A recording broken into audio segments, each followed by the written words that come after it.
Good morning. Welcome to OB. I'm Miss Ulap and I'm going to be your lead instructor for this course.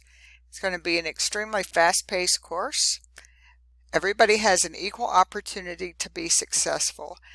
Some might think, oh, I don't have to study so much because I've already had children, so I know this. That might not be true.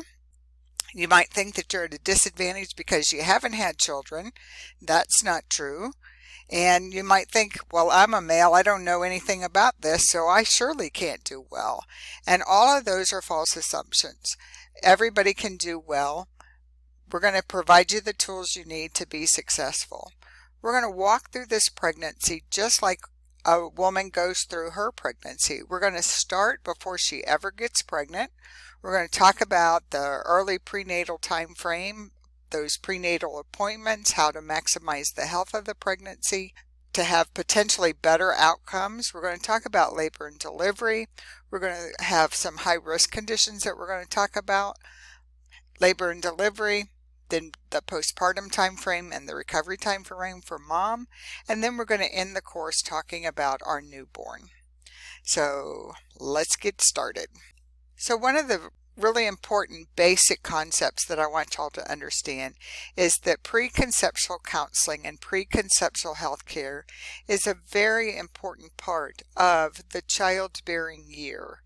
And what this means is we see mom before she gets pregnant. She thinks that she wants to start trying to get pregnant. We would like to see her before she starts trying so that we can talk to her about health promotion things that are going to make her pregnancy or hope that it will help her pregnancy be a safer pregnancy. Things such as getting started on iron, getting started on the folic acid, get those chronic conditions that she might bring into the pregnancy in good control. Things like hypertension. Maybe if she is on depression medications, maybe we can get her on a safer medication for her to be taken during her pregnancy. Like I said, we want her to have folic acid. We want to help her get into the best health we can get her in prior to her getting pregnant. That means attaining a normal weight or as close to a normal weight, because our moms are at risk if they're significantly underweight or overweight when they get pregnant. It does put the pregnancy at risk a little bit. We want to find out. Not everybody out there that's a diabetic knows that they're a diabetic. Well, if we see mom before she gets pregnant and we determine at that point that she's a diabetic, then hopefully we can get those sugars in good control prior to pregnancy. Help her change her diet to a healthier diet.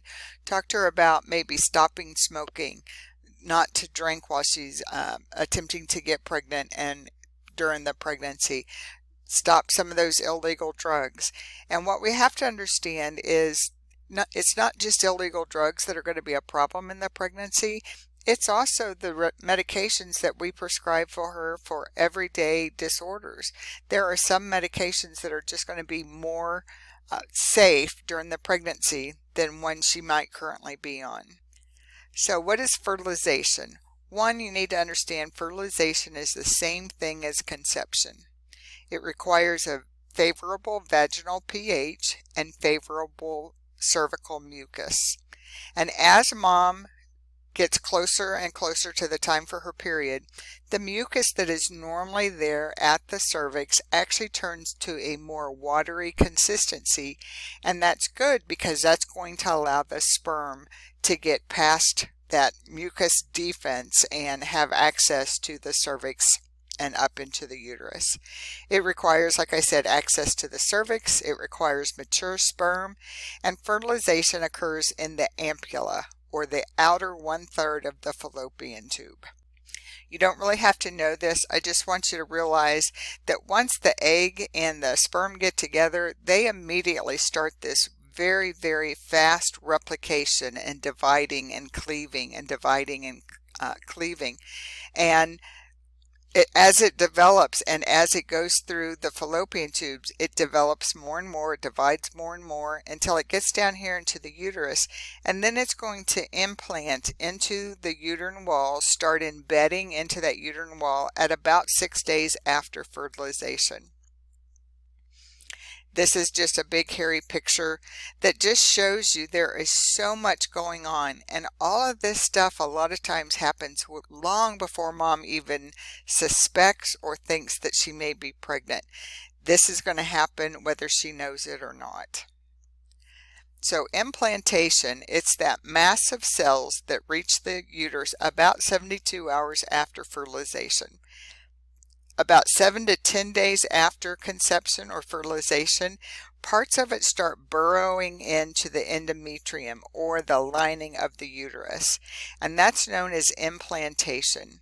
An implantation for some women might cause just a little bit of bleeding, and so they might bleed, they might have a little bit of spotting for a day or so, but this should not be frank bleeding where they're having to wear a pad, having to change their pad frequently, because that's certainly more bleeding than what we're talking about. How do we date a pregnancy? It's 10 lunar months, and a lunar month is 4 weeks. It's 9 calendar months, and as we know, we have some months that have portions of a 5th week in it. So a pregnancy is 40 weeks or 280 days. This course is full of all kinds of new lingo. And so just to get us started so that we're all talking about the same things, and you do need to know these because you're going to hear these when we're talking about our different patients in clinical. We're going to talk about them throughout lecture.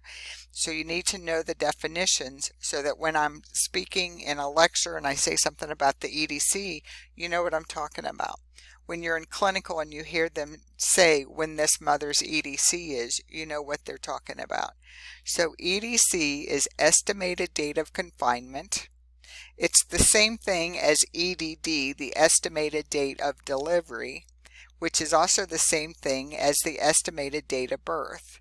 Now, EDC has been around forever and ever and ever, and so a lot of people still use that. Other places are going to use EDD or EDB, and they all mean the same thing. That's the due date. That's the day we think mom is supposed to deliver this baby. We all know babies don't have a calendar, so they're going to get here whenever they want to. But we base everything on their last normal menstrual period, LNMP. So LMP is last menstrual period. And we always want to ask mom, when was her last normal period? Because remember, we just talked about that implantation bleeding. So a scenario might go similar to this. Well, my last period was in February. All right, was that a normal period? No, that was just a little bit of spotting. Okay, when was your last normal period? Oh, that was probably in January. January is when we're going to time her pregnancy from.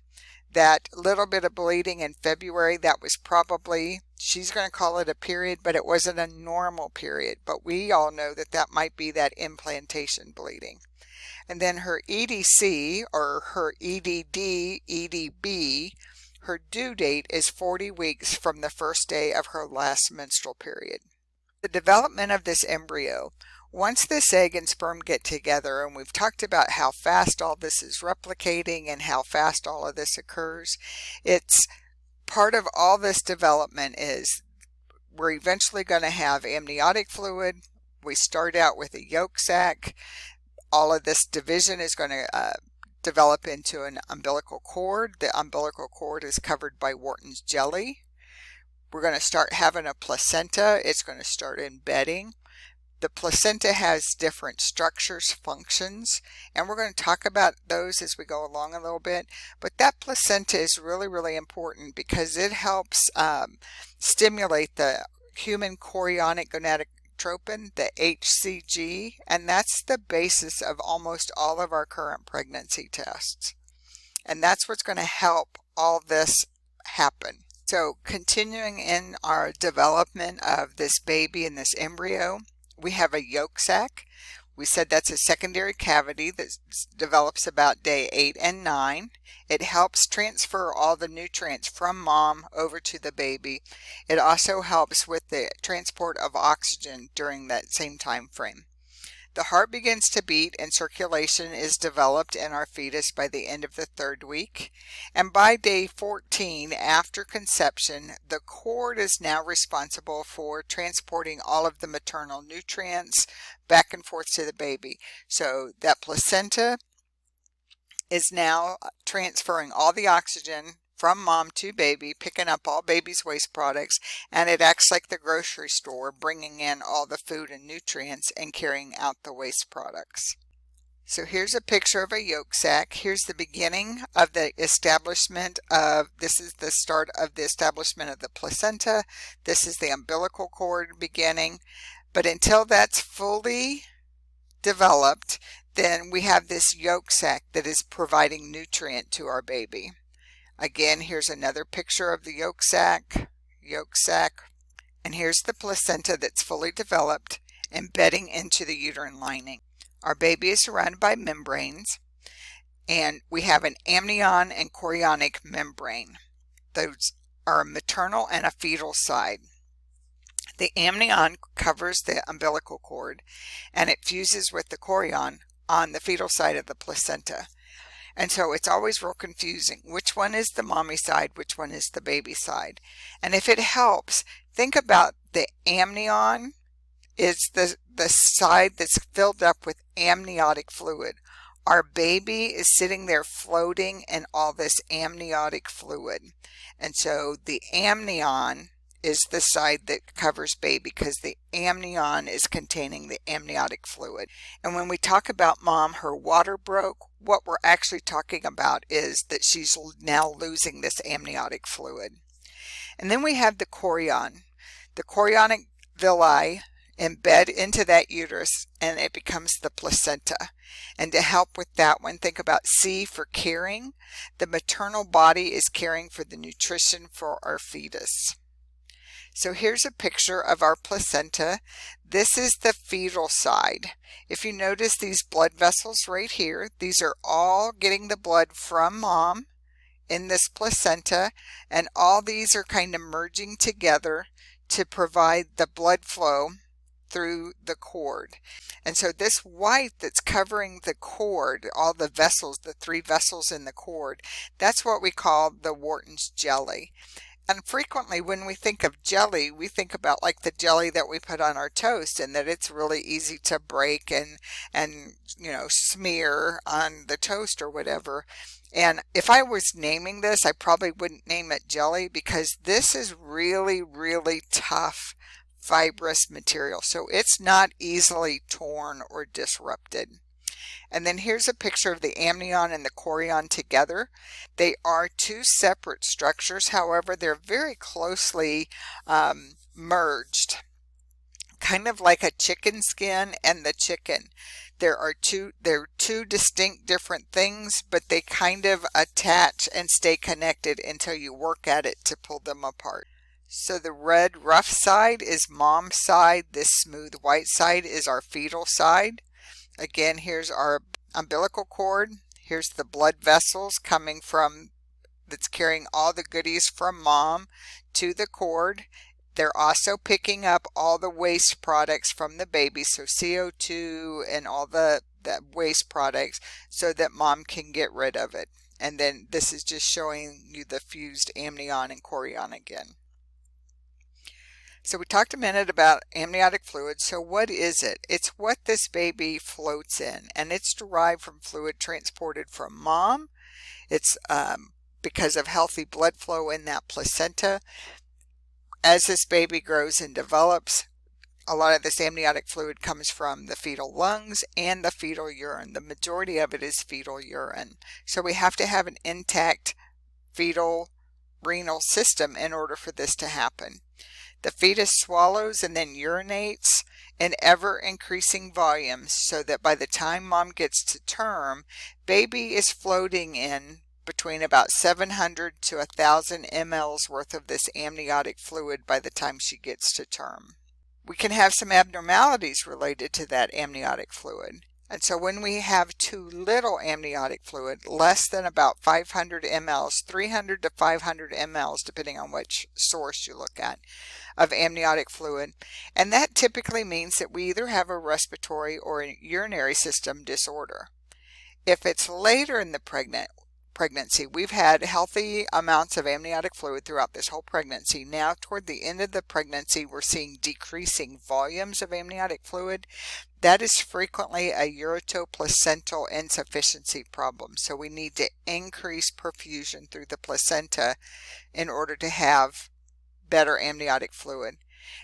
If we can have too little, then we can also have too much. And if we have too much, that's called hydramnios, or used to be called polyhydramnios, so you'll still hear that term, but the true technical term that we're using is hydramnios, and that indicates probably over 2 liters of amniotic fluid. And if we have too much, then we have to be concerned, does mom have diabetes?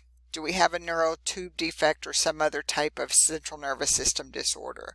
We could have chromosomal issues, or it could be a GI issue.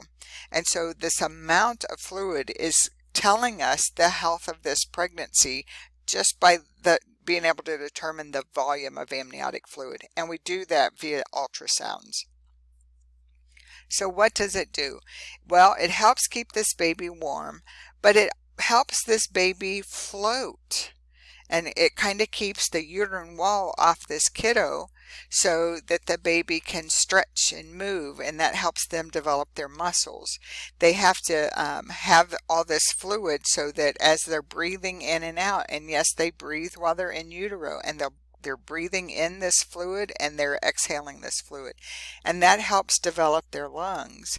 So if we have a decreased amount of amniotic fluid in the very early part of the pregnancy, we can end up with a kiddo that has lung issues. If we have a kiddo that has lung issues, it might directly impact how much amniotic fluid we have.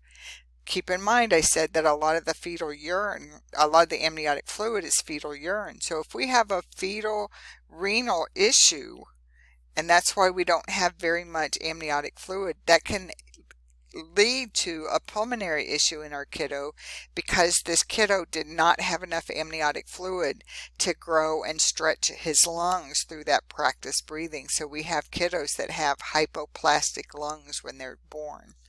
It also serves as a cushion to keep baby from, squishing the cord, for lack of a better term. It's a cushion there so that, mom turns and she hits the counter with her tummy. It kind of cushions the cord and the fetus from that kind of trauma.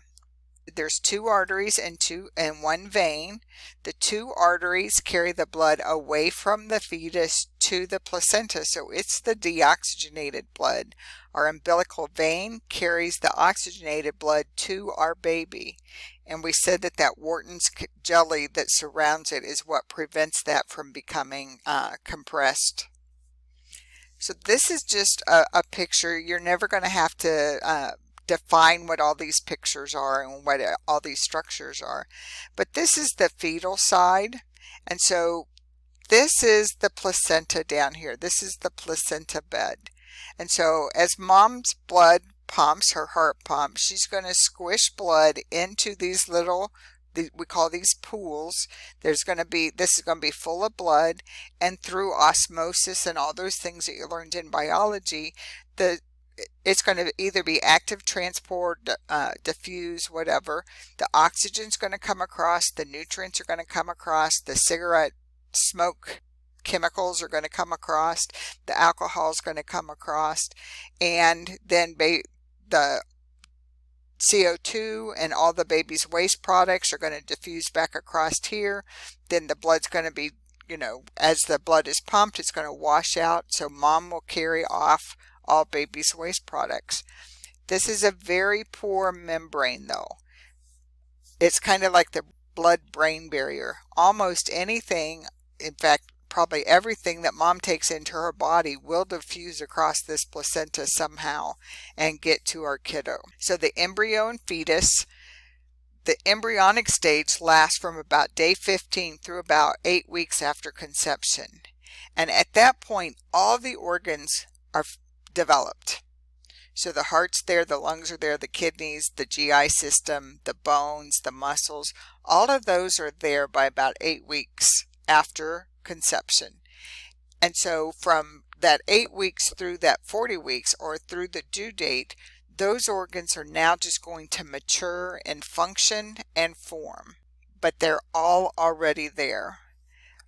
And while that is kind of cool, it also means that this is such a crucial time in the development of this fetus, because things are happening so fast in those first 8 weeks that if we have a major insult to this baby because of things that we call like teratogens, these things that can harm our baby, not having enough folic acid can cause a problem with the central nervous system. So we have a kiddo that is born with anencephaly or with a spina bifida or one of those neural tube defects. If the insult is significant enough that it damages enough of the organs, it will cause that fetus not to be able to survive, that embryo not to be able to survive. And so then we have a miscarriage. But some of these other insults that might occur during this time could just damage the systems. Like we said, not enough folic acid.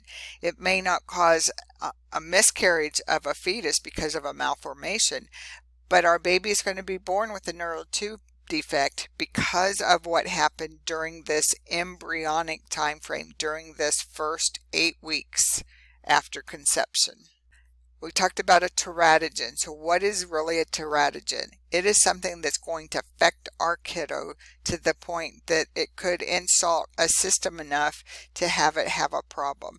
It's non-genetic factors that cause malformations and disorders in utero. Some of the known teratogens are drugs, and those can be legal prescription medications, blood pressure medications, diabetes medications. And if you remember, we started this lecture saying it's real important that we think all women contemplating pregnancy should have preconceptual health care so that we can get them on the safest medication for a pregnancy, and that we can talk to them about these things like the other drugs and chemicals and maybe occupational exposures if they're an x-ray technician or they're working as a mechanic someplace and exposed to the exhaust fumes and gases and those type of things. We also know things like mom's conditions can cause a problem. Different infections. Our babies, if they're exposed to syphilis or rubella while they're in uterus, then we can have some significant fetal anomalies. Things such as rubella can cause deafness in our child. Syphilis can cause bone lesions on our baby's bones. And so it's a combination of all kinds of things that can insult that pregnancy. Then we have a placenta, and it has so many functions. It acts as the respiratory center. It offloads O2 to the baby. It picks up the baby's waste products. It brings in all the nutrition. So mom has to have a healthy diet so she has healthy nutrition and those building blocks to take to the placenta to go across and to make a healthy baby. It acts as the kidneys because it picks up, like we said, all the metabolic waste to get rid of it. That placenta also stores carbs, proteins, calcium, and iron. And what is so amazing to me is that this storage actually adds pounds to the pregnancy. So it's significant enough that there's a weight associated with this storage. Our baby doesn't have a lot of calcium on his bones until late last trimester, when it comes out of the placenta, it goes across to the baby so that it can go to the baby's bones. And all of this is happening whether mom read a book about what's going to happen or whether she knows she's pregnant or not. Fetal maturation, up until through that 8 weeks, we call that the embryo. So now starting at about week 9, we now call this a fetus, and it will be a fetus until delivery. Once this baby is delivered, it will no longer be a fetus. It will be a newborn. So when can this baby be born and have the potential to stay alive? We call that viability.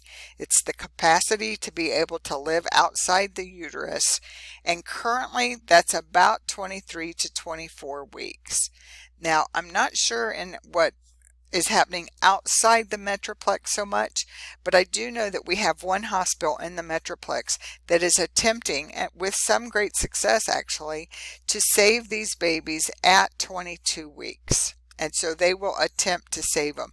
There is a point where those babies are so immature we can't save them. They don't have functioning alveoli.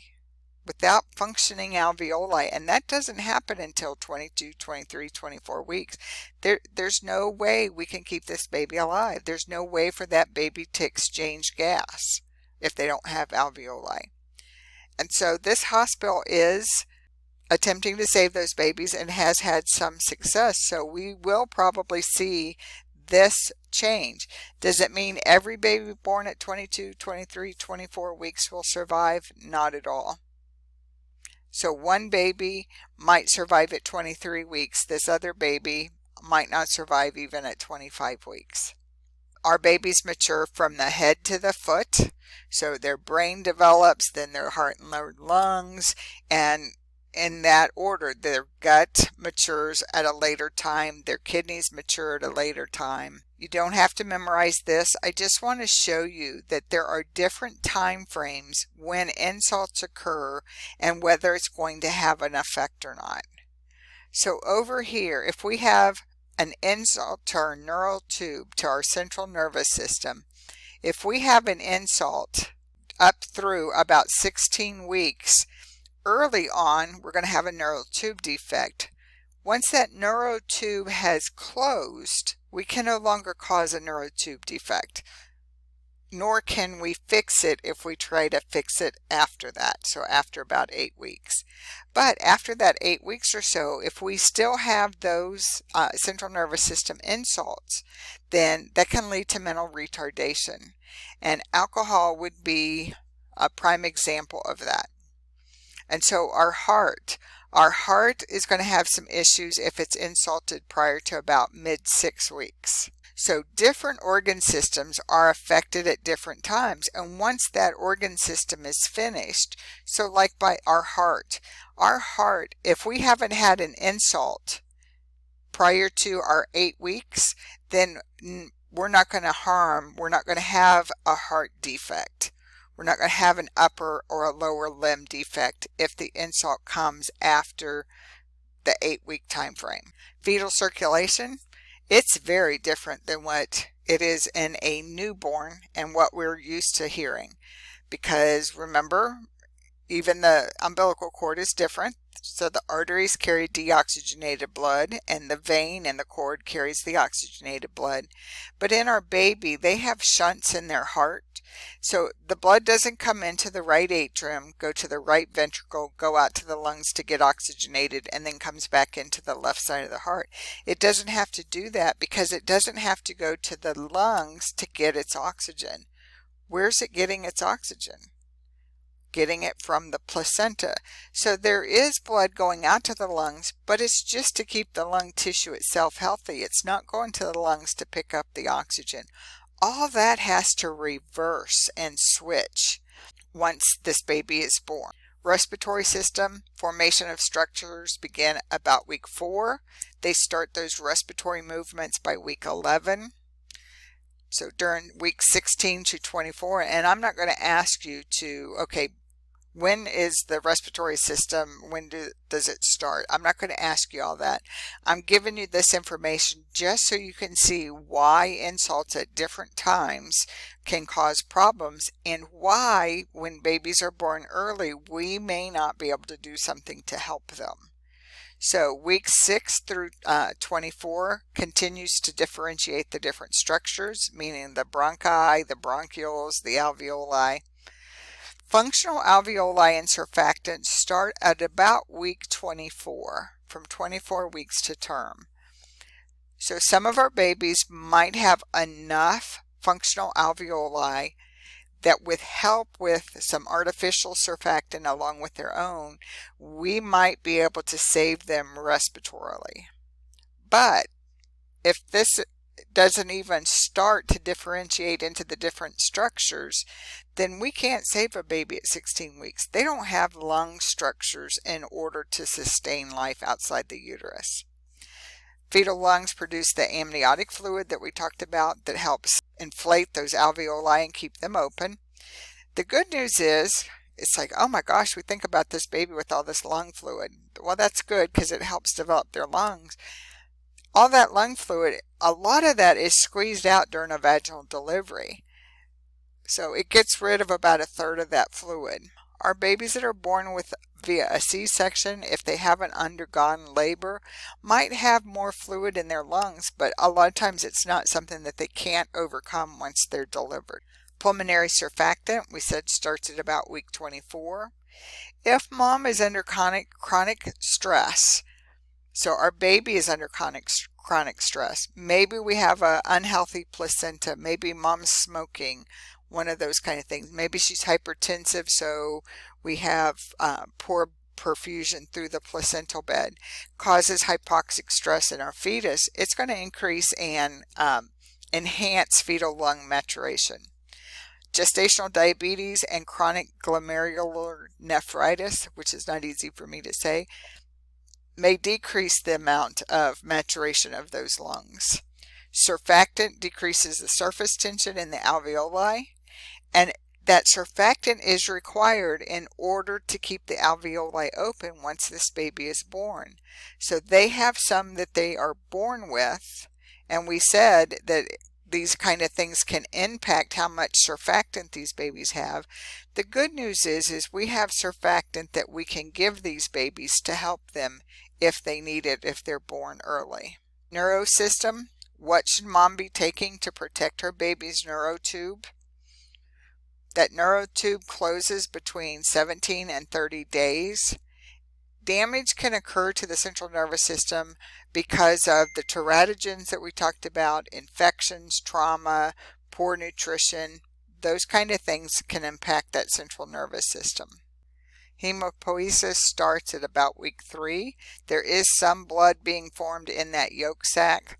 The liver and the stem cells start to produce these blood cells by about week 6, and then ABO and RH antigens are present by week 6, so we know what baby's blood type is. We're not going to test our baby until they're delivered though, because that is a very high risk procedure for our pregnancies. Our GI system, the structures start to develop by weeks 5 and 6. They start swallowing and having that gastric emptying and peristalsis by the 5th month. And then our GI system is usually mature by 36 weeks. So again, our preemie babies, our babies that are born at 23, 24 weeks, they're going to have GI system problems because that GI system is not mature. They're going to have trouble absorbing nutrients because their gut is not mature. Renal system, kidneys start to form by weeks 5, begin functioning by week 9.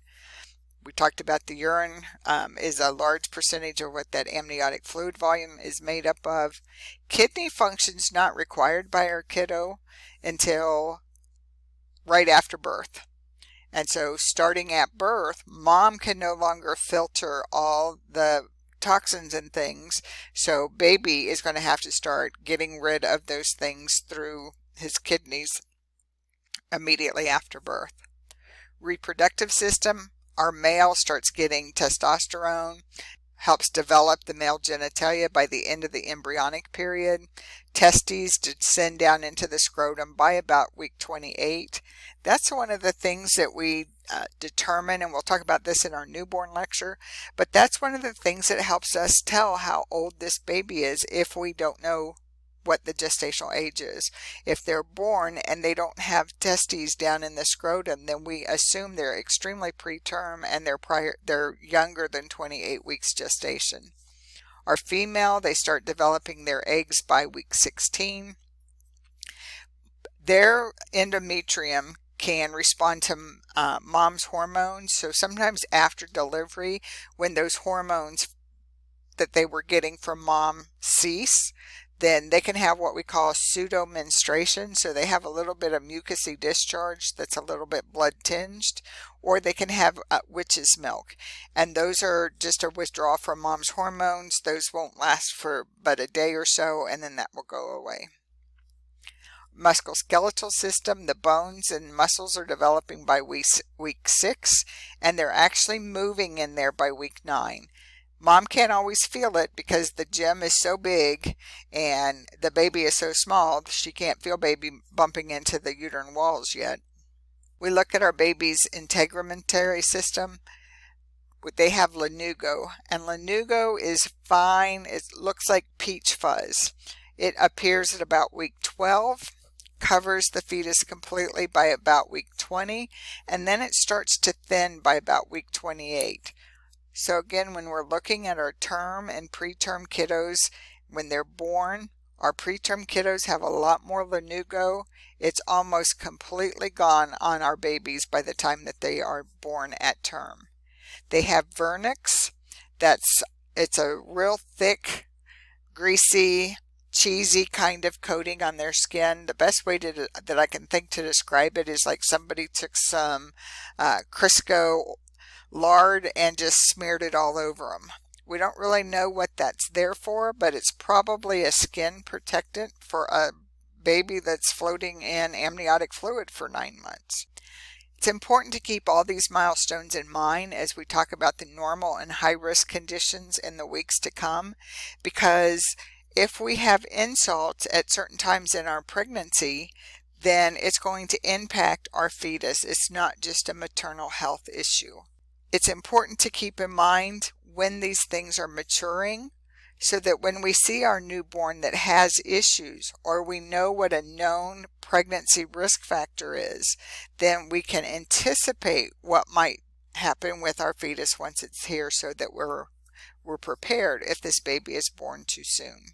Mom's body goes through phenomenal changes, and it's just amazing to me that mom's body knows exactly how to do this. As soon as that egg and that sperm get together, knows how to put this baby together and get this baby out here to be a functioning human being.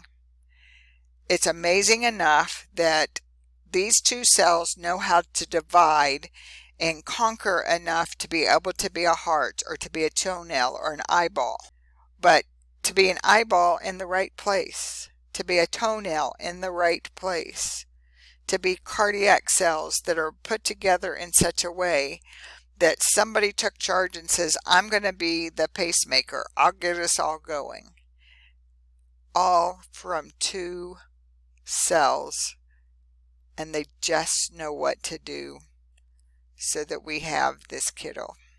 Amazing. All right, that's it for this lecture.